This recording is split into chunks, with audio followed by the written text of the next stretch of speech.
So what a pleasure. Um, really nice to have everybody here. Welcome. My name's Louise. I'm the collaboration manager at London Funders. And yeah, really looking forward to and happy to be welcoming you to this session, which is part of our Festival of Learning 2025. I think the fifth one that we've done now. We're very happy to have you all here on this absolutely awful rainy day. Quite a nice time to spend a lunch indoors. um a big old welcome to the festival, which is an opportunity for all of our London Funders members to come together, to share learning, share ideas, be inspired by each other in the wider funding community, and civil society. I think something that's been really lovely over the last couple of days is, I've said this in the last couple of sessions that I've been in, that it's really easy, especially when it comes to systems change, to really have your kind of head stuck in your own projects, and kind of get, really deep in the sort of the mess and the chaos of your own work. And it's nice to have this time to kind of stick your head out from above the parapet and listen to what other people are working on and sharing and learn from each other. So we've got a really interesting and kind of packed program over the next couple of weeks.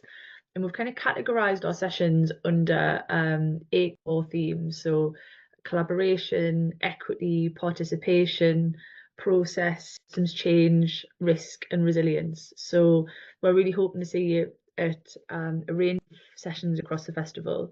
The session is being recorded. We're taking notes, and this just kind of helps us write up our post-festival report and share learning with the whole kind of wider London Funders membership. We're really encouraging speakers and attendees to get involved online, so do feel free to share any learnings from the session on social media. Would really encourage people to keep the cameras on. Obviously, life happens in the background, and people might be eating lunch and all of that kind of stuff, and kids or pets or housemates or whatever wandering. So, do feel free to come off camera, or, step out if you need to. There's going to be quite a lot of time set aside for questions and answers at the end. So please do use the chat to pop your questions in. And we'll look forward to hearing from you. But for now, I'm going to pass over to friends at the Cripplegate Foundation. And yeah, thank you very much.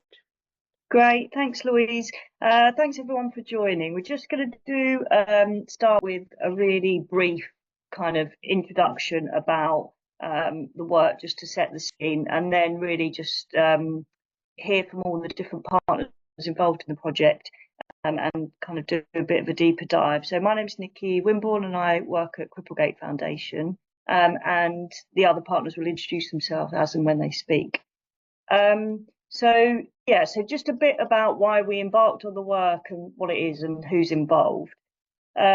So in 2016, we decided as a foundation that we wanted to work with so I should say we're a place-based funder in Islington, and we wanted to work with some of our funded partners in greater depth, and also to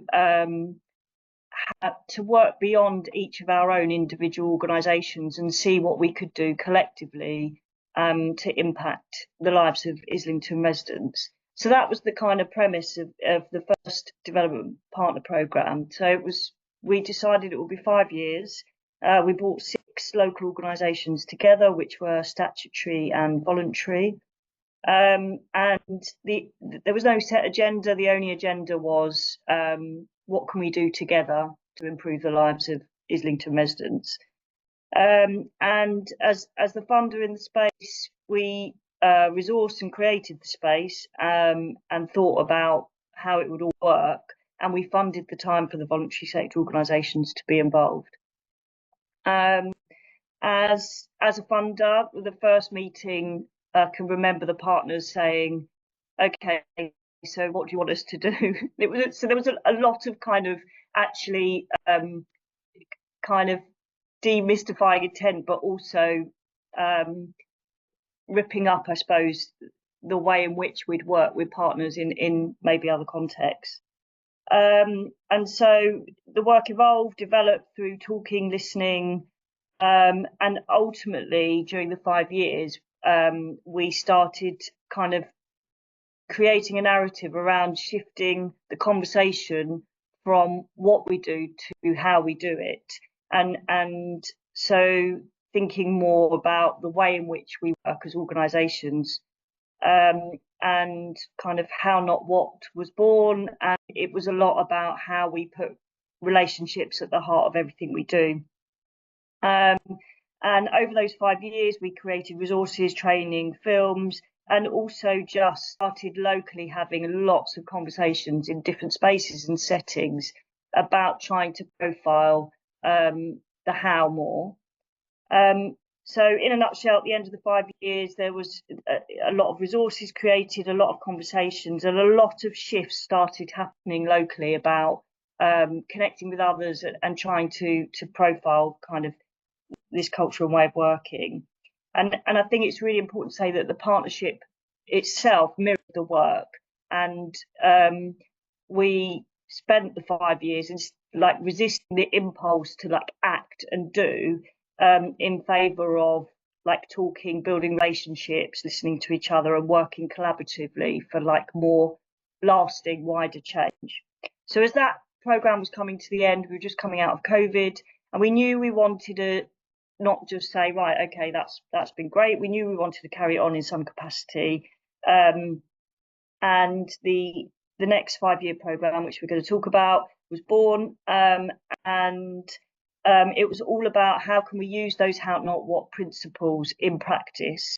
And we decided to focus on domestic abuse, particularly because it's the biggest presenting issue in Islington, both children and adult social services. So it was like, how can we apply that theory in practice and actually do some tests and learns to see where we can shift systems for the benefit of residents who experience domestic abuse in the borough. And we took on board some of the learning from the first programme. So there was a feeling that there needed to be a bit more clarity about leadership and roles, more involvement from residents, because whilst all the partner organisations were continually engaging with their residents and getting them to feed back into the partnership, their voice wasn't interwoven into all the work as much. We also decided that we wanted more systems like conversations, and actually from the outset to really think about how we shift systems along the way and what's working and what isn't. And also we agreed that we would build in from the beginning that other people beyond the partnership could influence and take part, and that in a way kind of building a bit more of a local movement for wider change. So that is in a nutshell. So this development partner programme started in 2022. It's co-funded with City Bridge Trust, and we have the partners around the table. So we have people with women who have experienced domestic abuse.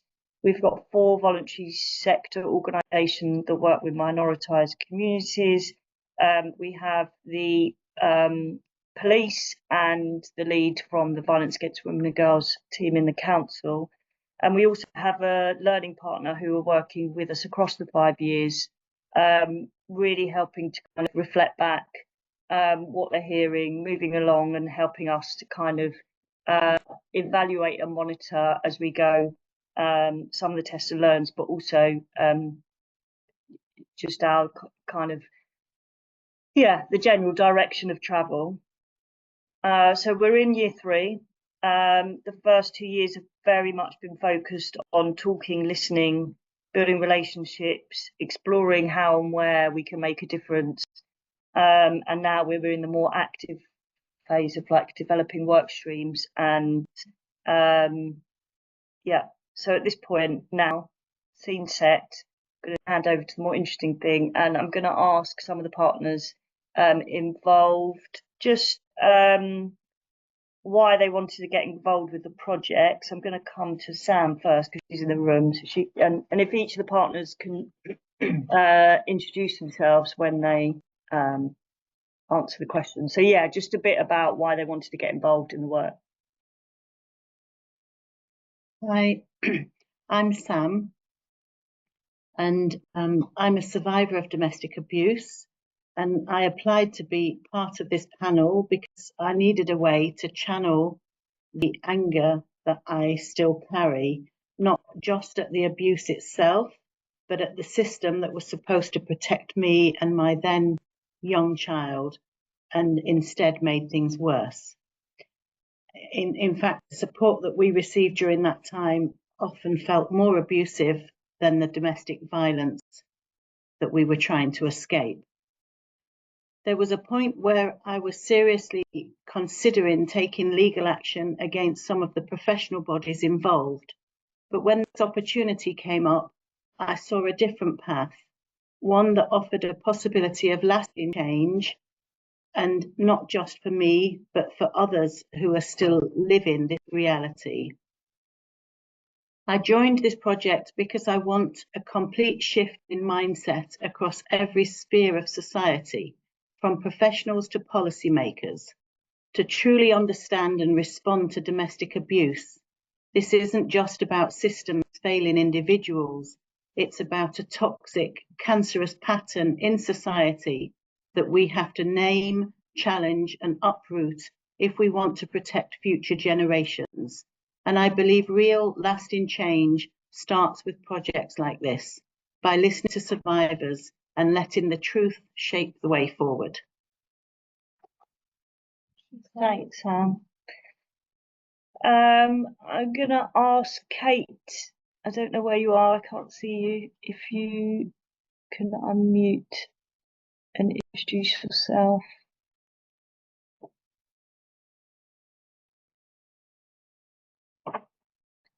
So can you hear me? Yeah. Hello. I'm sorry, I've had to join on my phone.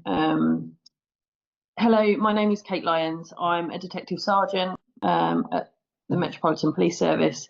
I'm based in a domestic abuse unit within Holborn Police Station. I joined this project.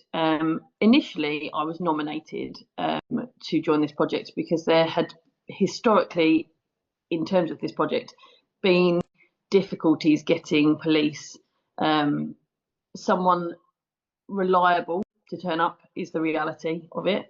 There'd been times where police hadn't attended, so they asked for someone who would be able to commit to the project for each meeting, and they picked me. And I think that they picked me because I also have a history of gaining rapport is probably my skill set with people, and bearing in mind the lack of police attendance prior to that, I think that they were worried that there would be some hostility towards us at that meeting. I have never found that at all. It's been a really warm and welcoming group, and it's been really lovely to be part of it.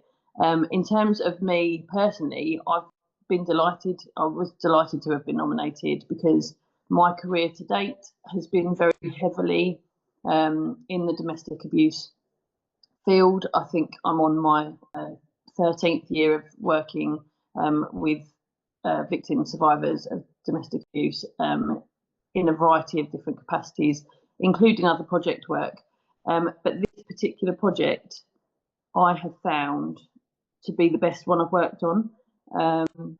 I've never worked on a project previously that has involved so many different agencies, as well as survivors, because I personally think that the answer to domestic abuse is in education and a collaborative approach to overhaul of the system. And police can come up, with every single trick in the book, and people can go and apply for things, new parts of legislation such as Clare's Law, but actually it needs to be a group effort. It needs to be a wide group effort. It needs to be something that involves all parts of the system, from the justice system to the social care system.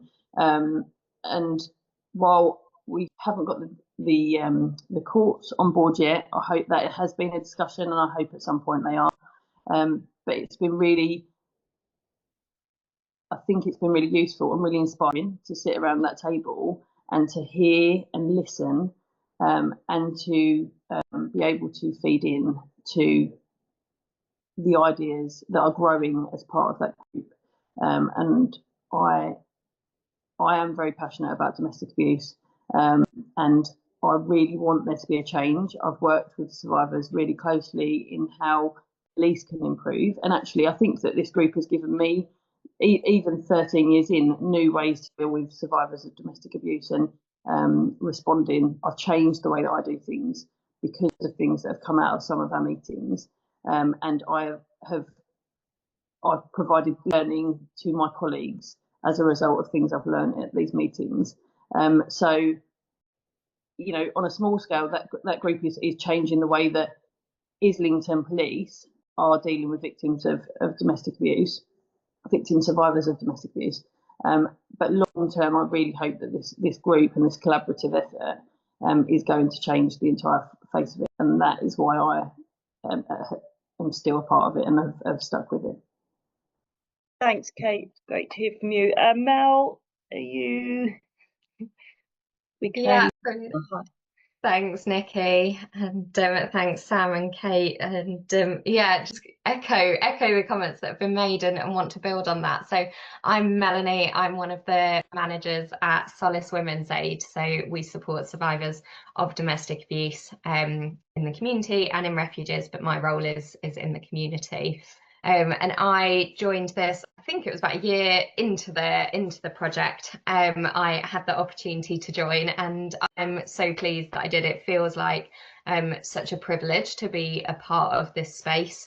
I think amazing to have the opportunity for a longer term project in kind of the current ways of working. Things are often so fast paced and often short term focused, and we know that sort of request and for sustainable funding in the VOG sector is an ongoing issue, but so much of what we work with is sort of 1 or 2 years at a time, and so to have a 5-year project with this opportunity to really consider how do we make that systemic change, how do we change the cultural response to domestic abuse, how do we change the way that professionals and agencies are interacting with survivors, how do we shift the responses to both survivors and perpetrators of abuse, how do we really make a difference, how do we really move towards what we all long to see, which is a world free from abuse and violence.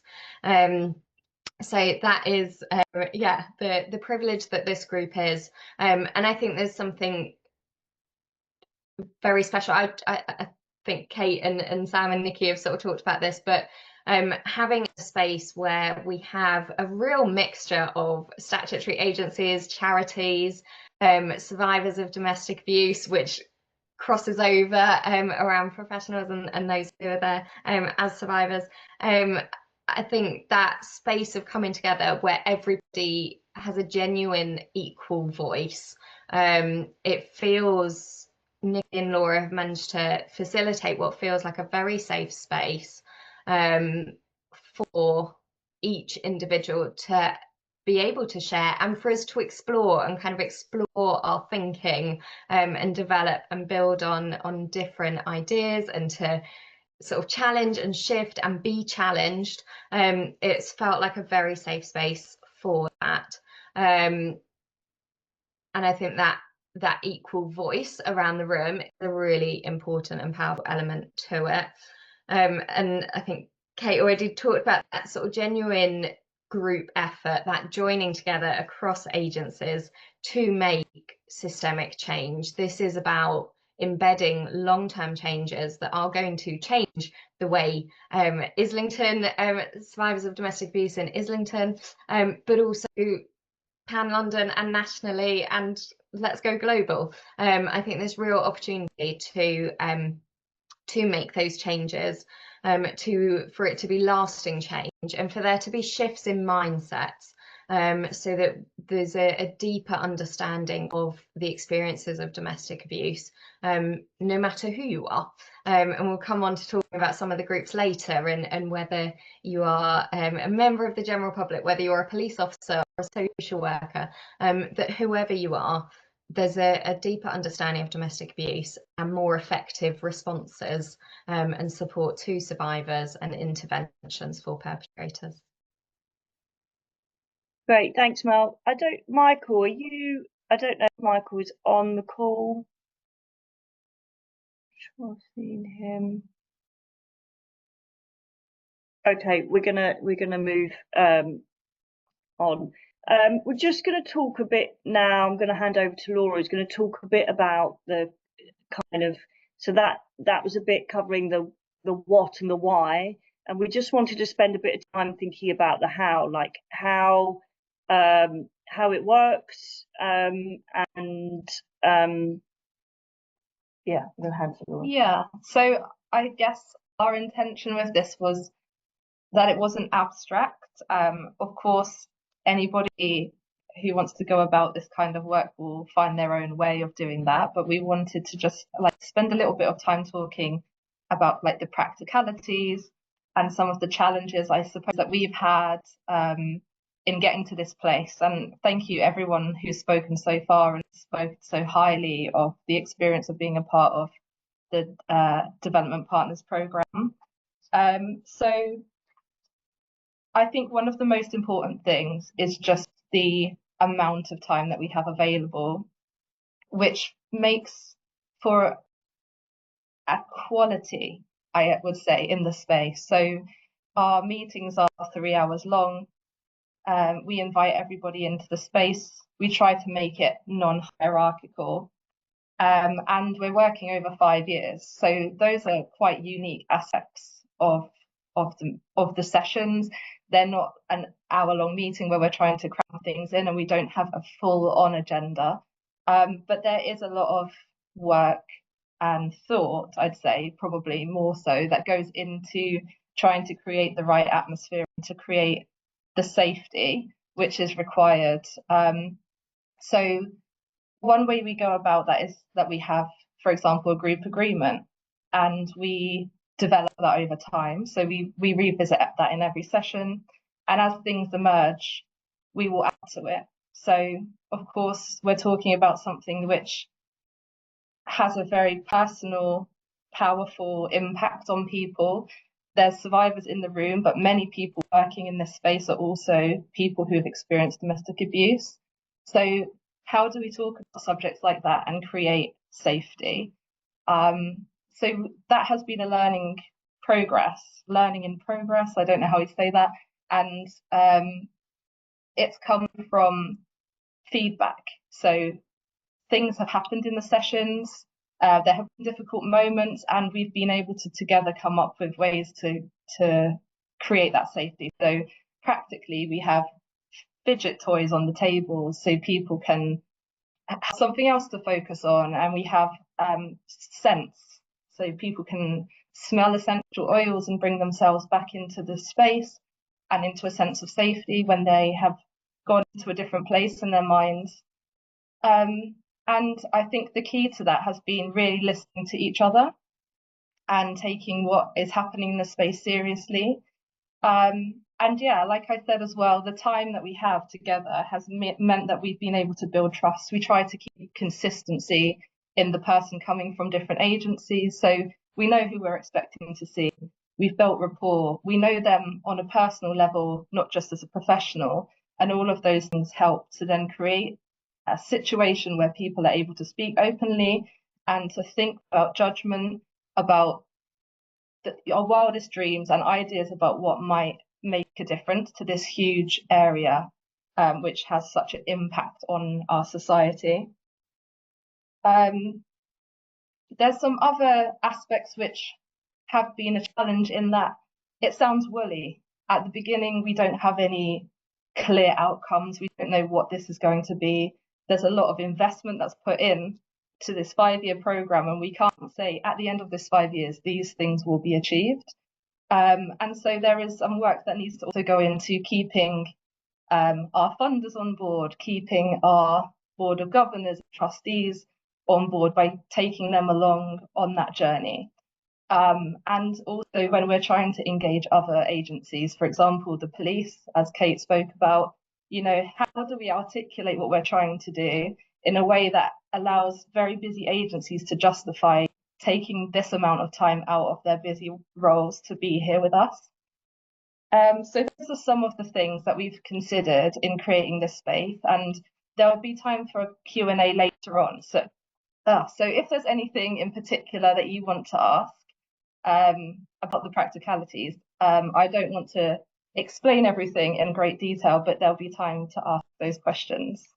Yeah, I was just going to say as well, like, so obviously as a funder, we're used to kind of funding delivery organisations and monitoring, and really early on it was kind of decided that we wouldn't monitor this project in the usual way, and actually all the partners decided that what they wanted to do with our learning partner ratio was that at the end of each year to have a one-to-one learning conversation with each of the partners, and actually the collation of those thoughts and ideas and reflections has enabled us to then like set the tone and agenda and action areas, and that reflection back has really helped then like it test out, is this how people feel, is this the areas of work you want to go forward with, and so as we've gone along, everything is an ongoing kind of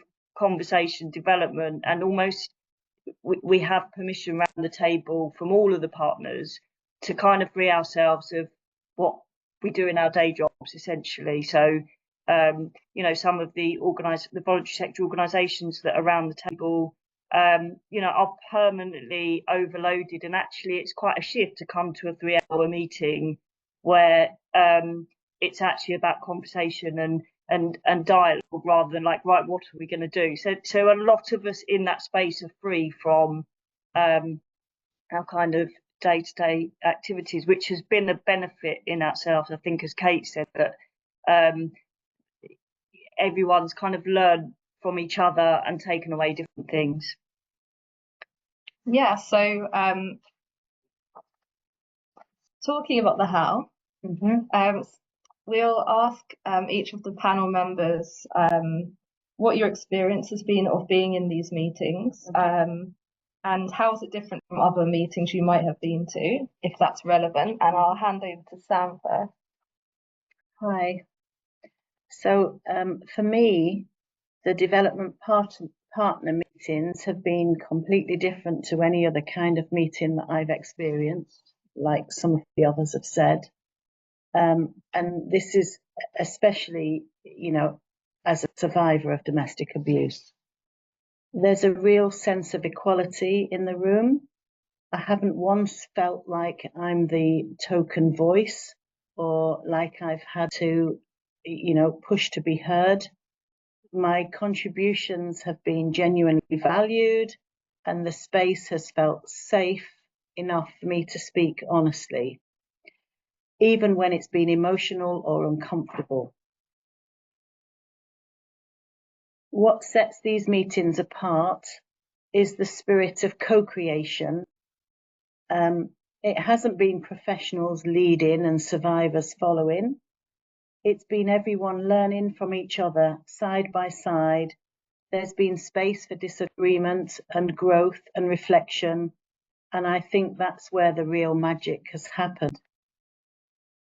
It's not often that you come away from meetings feeling empowered with what more empowered than you were when you went in, but that has been my experience here across the 3 years. Thank you so much, Sam. And how about we hand over to Kate? I echo a lot of Sam's thoughts about it, to be honest. I touched on it previously, but I was quite nervous about coming into the group because I knew that there would be a range of experiences that people had with police, and I full well know that we don't always leave people feeling happy. We don't always get it right. But this space has been so safe that I feel I'm always I try to be as transparent as possible anyway, throughout my entire life and job, but you can speak freely in the group and feel that your thoughts are heard and taken seriously, and it's really lovely to have a group that is able to challenge each other. And Laura mentioned it. We have had problems in the group where there have been real differences of opinion and people pulling up people on their choice of words or language, and it's been done so in a way that we've moved around that, and those kind of that rapport has remained because we have learned from each other, and it's nice to have a group where you don't go away feeling embarrassed about what you said or having to regret what you've said in any way, but you simply have learned and you grow from that.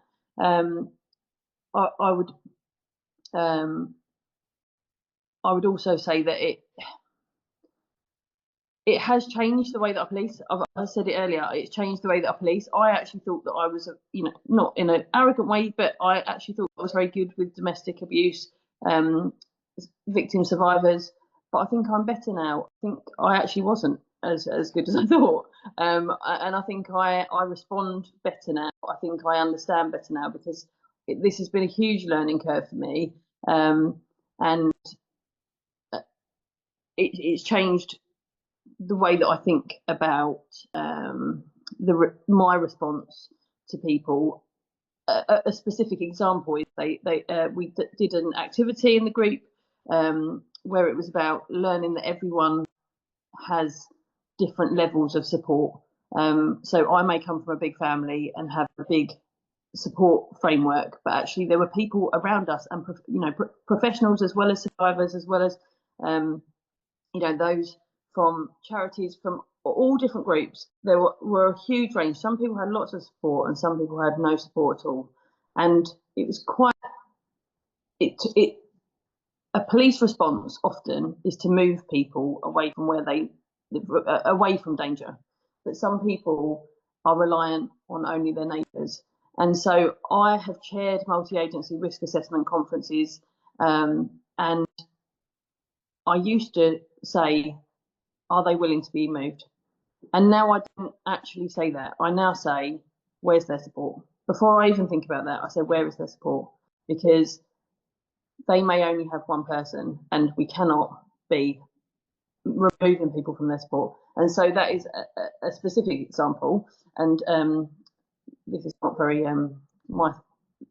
those in the group know that my train of thought is often a bit random, chaotic. So I'm sorry about that. But it has really helped me to be a better police officer, I think, and has definitely helped my team to be better police officers because I've made sure that they know that and respond accordingly. And so I think it's just been a really lovely experience that I have felt very privileged to be part of. Thank you, Kate. Is Michael here? Yeah. Oh, yes, Michael, do you want to step into that question as well? Yeah, I'd just make three broad points from what I've heard. The first is that what is it about this that makes it different? It seems to me from all of the innovations that I've been looking at, the first is that it's been designed from the perspective of those who experience abuse and the natural supports around them. It's not been designed from the perspective of the public services, and then you try and fit in people who've experienced abuse into that kind of process. And so, that's a very simple level. You need time to do that. People in civil society don't have these narrow timescales that we have in the public sector. They take longer to kind of figure things out, and it's a more open way of thinking and thinking about ideas. One more element of that I wanted to mention is that, which has gone out of my mind, I'll come back to that. The second is just echoing what Kate has just said. It's very challenging. You know, we've heard people in these meetings, so practitioners are there, and we've heard people in these meetings listening to people who've experienced abuse saying that the system is as abusive as the abuse that they've experienced. It's really hard to hear and process, and people have sat through that, and people like Kate are adapting. Everybody in the room is trying to figure out how to adapt and so forth, but it leads to some really difficult conversations in a really supportive context. Which leads me back to the point that I forgot, and they'll hesitate to do it themselves, but the quality of facilitation by Laura and by Nikki is really a defining feature of all of this. And that's not coming from me, that's coming from pretty consistent feedback right across the group, consistently across time. That's what's making a difference. People are feeling a sense of safety and security. They can see the story evolving around them. It's written up on the walls. They can see the progress they're making. They can see where the journey is going, and they can see that they have control over the speed with which that journey takes place. And a lot of that comes back down to good structure in the way that Nikki's described it, but also the quality of the facilitation skills. Two just very brief points in finishing. One of the things I think we found after the second year is the way this program works is people are developing innovations that they think may produce system change, and then testing those innovations. They're really interesting in their own right, and I won't go into those. But one of the things that's come out of year two is the process of this work, the idea of bringing together women with lived experience with professionals to talk about this work. That process in itself is valuable, that people in the public sector in particular are saying, oh, this is extraordinary. Oh, this is amazing. This has made me think very differently in the way that Kate has described and so forth. It doesn't seem very much when you're there, but for people who are in a system where it's very get things done, dealing with bureaucracy, that moment of reflection where you're able to hear these things and reflect on your work and think about just how awry the system is from the actual needs of the women that we're trying to support, is valuable in its own right. And one of the questions we have for year three is, well, what does that look like? How would more groups be able to take this process and have it rolled out in more context, at least in Islington and possibly elsewhere? And Oh, yeah, sorry. no, I can stop there, Laura. I could go on. I could wax lyrical for a long time. It's probably a good stop. Yeah. There might be another opportunity. So thank you so much, Michael. And Michael's from Ratios, our learning and evaluation partner. And Melanie, I know I haven't come to you in this section, but I'm going to come to you again in a second. So finally, we just wanted to kind of give a little bit of a taste of the things that we're working on now as a partnership. So as we said earlier on in this process, we've given a lot of time to not jumping forward with action and giving plenty of time towards just collaborating, just listening, just being together in that space and hearing about each other's experiences. And as a result, we have come up with a few different innovations that we are working on. So it's a shift for us. And I'm going to just invite people to speak to a couple of those, maybe just a little snapshot, because I know that we do want to get a little bit of time for Q&A. So maybe 1 to 2 minutes snapshot of what you've been working on in your group. So if I first come to Mel to talk about the raising awareness aspect. Well, thanks, Laura.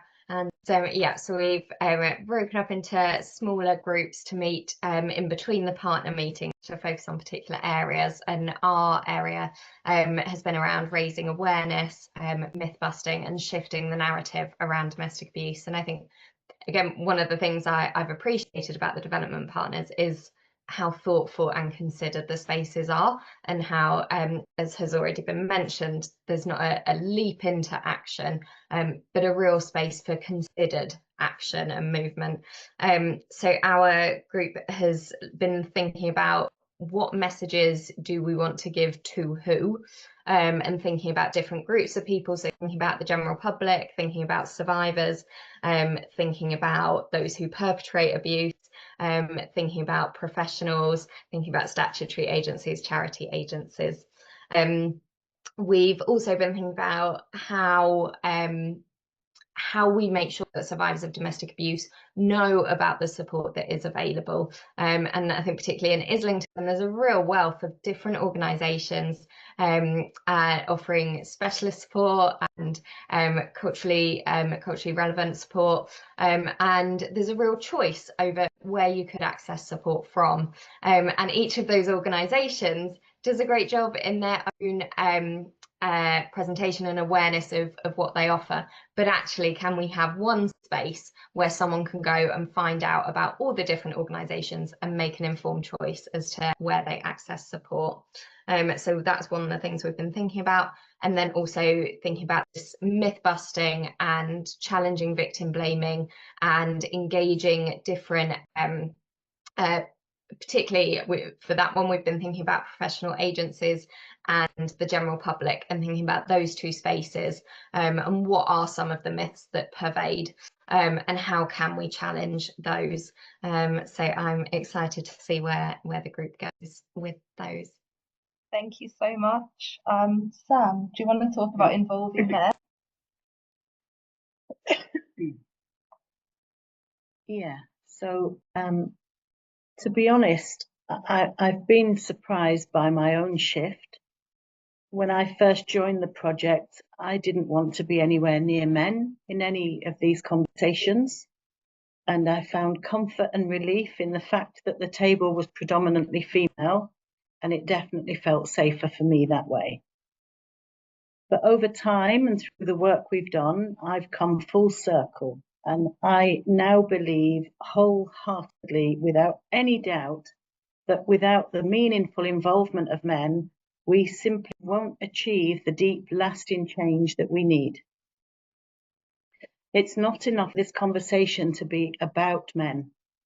They have to be part of it, taking responsibility and helping to dismantle the culture that allows violence and abuse to persist. I don't want the work that's gone into this project, the honesty, the courage, the pain, the hope to be in vain. I want this to be a long-term commitment that reaches across generations, across cultures and social backgrounds, and creates irreversible systemic change. I want us to get to a point where 100 years from now, people look back on this issue with disbelief, the same way that we now look back at the burning of women at the stake, a stain on society that we finally erased. Thank you so much, Sam. Something at the men's group. Yeah. About the So we are hoping to engage men, and looking at how to do that, and through conversation walls, which Kate will talk about. That's where we started to realise that there are lots of men in society who are interested in this, and want to make a change, and we're wondering how to galvanise that energy. So that's what we're working on. And Kate, do you want to speak about conversation wall? Yeah. So we have done, or the group have done, 2 conversation walls. I was not present at the first one, but I was at the second one, which was held outside of the university on Blackstock Road. And we had 2 physical perspex walls, and the idea was to engage a broader selection of the public, and to gain their ideas and thoughts about what we could do about domestic abuse, and how we could change the face of domestic abuse, and the response to domestic abuse. The day was incredibly successful. There was a lot of concerns around, specifically around the choice of location. From a police perspective, that is a hotspot for crime, and so there was, some apprehension around the venue choice. However, we had absolutely no problems, and we had so much engagement. It was really refreshing to see how many people took part and were willing to stand and have conversations with us. Not just, so the idea was that they wrote their thoughts on post-it notes, and we put the post-it notes on the wall. But actually lots of people stood for a very long time speaking to us at length about their experiences of domestic abuse and their thoughts around domestic abuse. And we had a real broad range of people from different backgrounds, different cultures, different languages. Laura and Nikki had put the questions on A4 pieces of paper and then had translations covering many languages, so that it was really inclusive. And that's how the day felt. It felt incredibly inclusive. It felt incredibly refreshing to see how many people actually want to have that conversation and have got, and so many people who have got ideas about how we can change this. I think one of the biggest themes that came out of those, I have not been party to the post-it notes since, but I know from my engagements with people on that day, is that there seems to be a real thing about education, which has come out in our group anyway. And I think that the last time they held the conversation wall, which was at the shopping centre at Angel, education came out a lot as well, and changes to the kind of justice system. So it's really, if big chunks of society are also saying there needs to be change, it's saying that there is our project is on the right route, the right path. Thank you, Kate. And I think that this is something that's definitely surprised me and surprised possibly a lot of us, is we went into this probably thinking a lot about system change, thinking about public systems, and I'm surprised by how many of our innovations are actually about engaging the general public, and about the power in that. And I don't know if, Michael, you could say a few words about that shift or about that focus. Oh. Michael's moving. I'm back. Missed the Okay. question though, Laura. You cut out just as the question came in. The question was about the shift from thinking about public systems to thinking about civil society change. Yeah, I think Sam in a way has captured it. A lot of the focus of the work at the beginning was on and are known to public systems, and then obviously working through women who experienced abuse in those systems, and for good reason as well, for the reasons that Sam has described.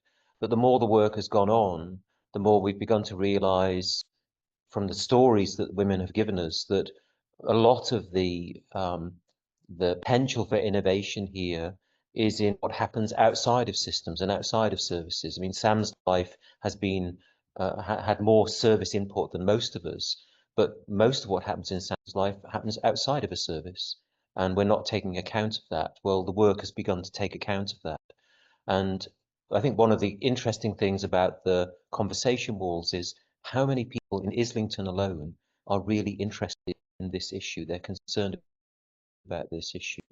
And I think what Sam's reflecting at the conversation wall is when men are coming up, they may be coming up because they feel themselves that they've been victims, but they may be coming up because they have sisters or they have daughters, older daughters who have been victims.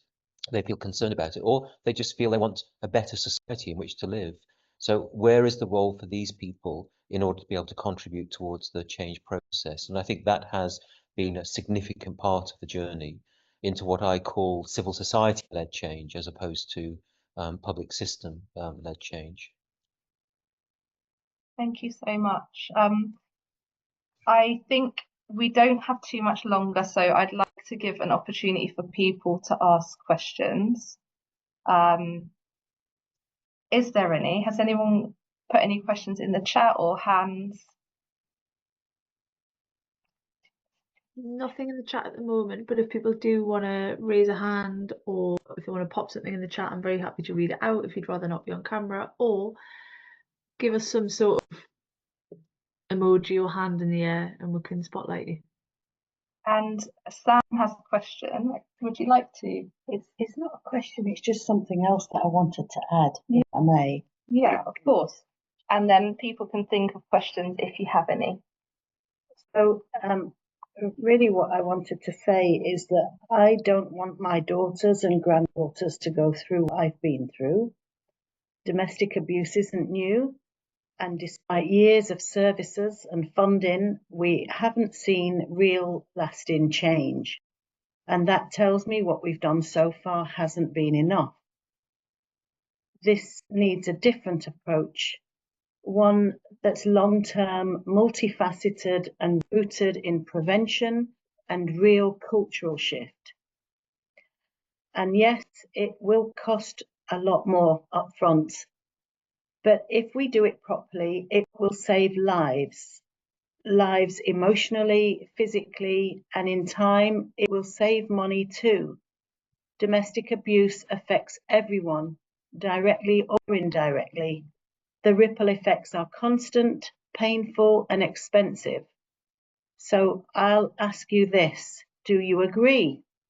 Do you care enough to do things differently? Are you ready to invest in something that can change the future for you, all of you, for your family, for your neighbours, your community, your borough, your city, your country, and for generations to come? So much, yeah. Thank you.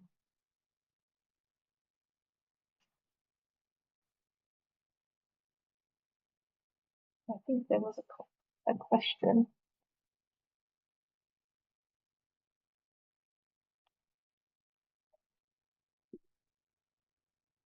There's a question from Deirdre in the chat. Deirdre, I don't know if you want to come off mute and share it out loud, or I can read it out loud if folks can't see.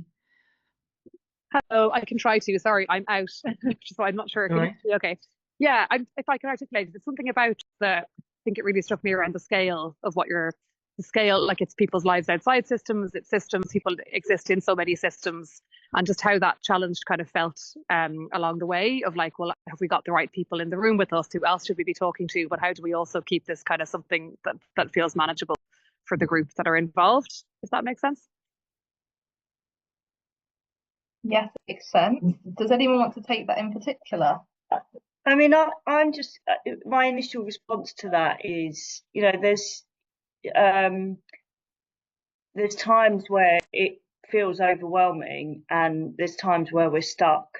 I think the benefit of having Michael and Ratio in the room as a kind of constant reflection and of what we're hearing and distilling that, and but also just the ability for people to, like, everyone as an equal player to challenge, move us on, has helped. But yeah, there have been times that, you know, we're looking at very complex systems and pain and anger and all those things, and at times, you know, it has crippled us in some way. But I think having Ratio alongside us and everyone having, you know, a stake and responsibility in the direction of travel's really helped. And we certainly do feel there's a gap in who we have in the room. Yeah. As we've spoken a lot about family courts, for example, that's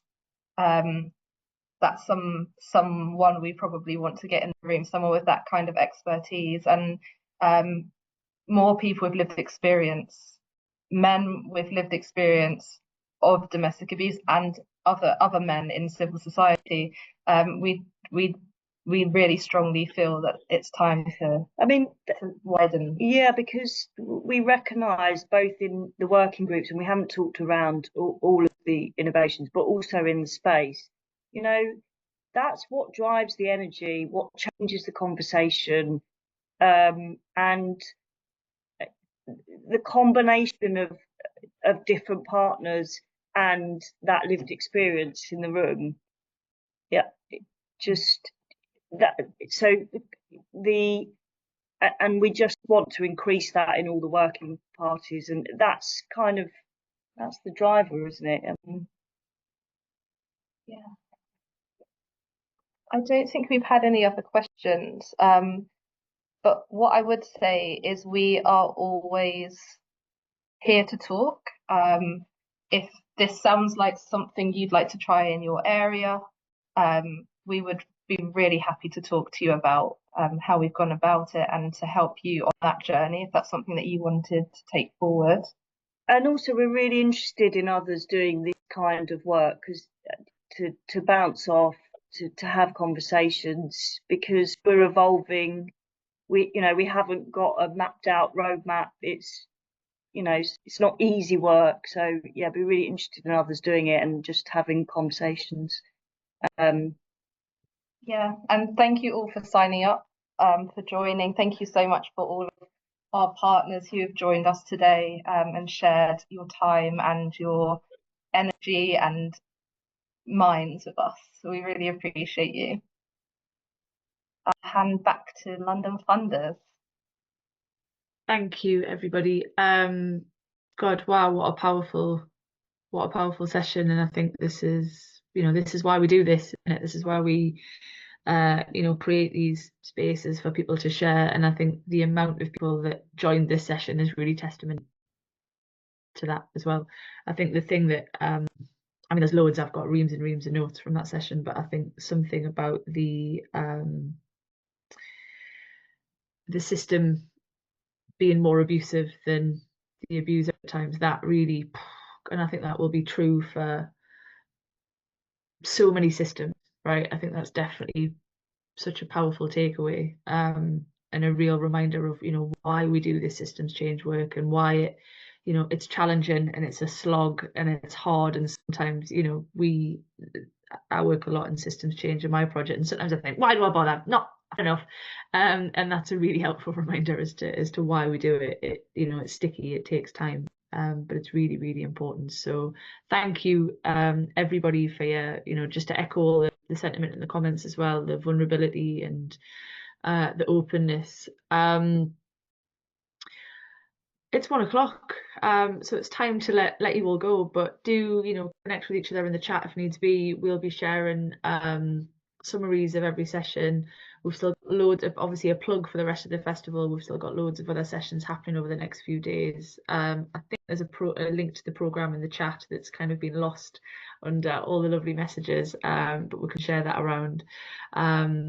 And so yeah, hopefully we'll see some faces at some more sessions and at our festival finale, which will be in person, and a chance to kind of hopefully connect with each other in person. But just a massive thank you again to everybody who shared, and yeah, see you all soon. Enjoy the rest of your day. Thanks. Great, thank you. Take care.